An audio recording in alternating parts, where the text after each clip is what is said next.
Hey guys, welcome back. This is Richard Beck with Beck Tools, and today I'm going to be drilling some holes in this 1/4-inch wall tube steel. So this is 1.5 by 1.5, 1/4-inch thick wall. I'm going to drill a 3/8 hole. Now, you got to go a little bit easy when you're drilling a hole this big, or you will stall the spindle. It's important not to go below 1300 RPMs. The torque falls off quite a bit, but that's okay. I would go faster, but this is a high-speed steel drill bit. One big advantage is use carbide, not high speed. Then you can get the RPMs higher, where you have more power, and then you can get after it a little bit harder. Now, I don't have any carbide drills this size, so I had to use a high-speed steel. And I was like, you know what, this is a good video because you may not always have carbide. And so you're gonna have to learn how to make do with high-speed steel from time to time. So the feeds and speeds here are as follows. We're going 1300 RPMs and 2 thou per revolution.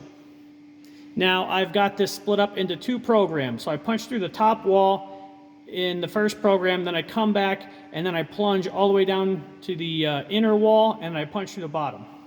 That saves time. Otherwise, if you're doing feed rate all the way down, you're cutting air for a long time. So let's go ahead. Okay, go. I'm using mist coolant here.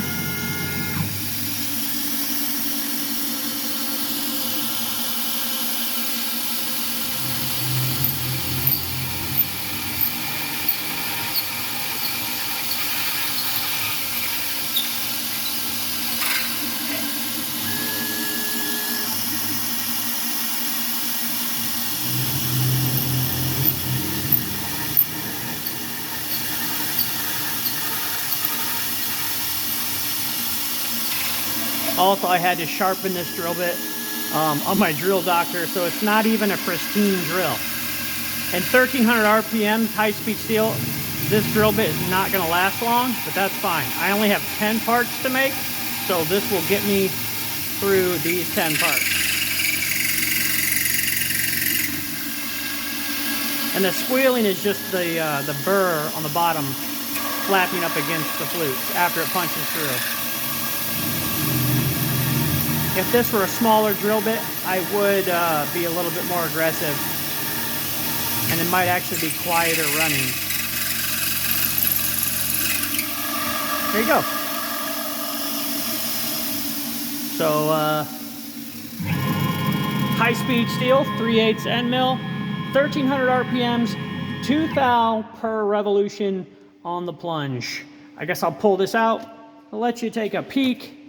Nothing really to look at that's super special here. I guess before I blow these off, you are left with, that's pretty typical, and this is a high-speed steel drill bit. It's not even a high quality. You're talking like Harbor Freight drill, so you can't expect too much from it, but hey, gets the job done. So if you have any questions about drilling, leave them in the comments below, and I'm happy to answer them.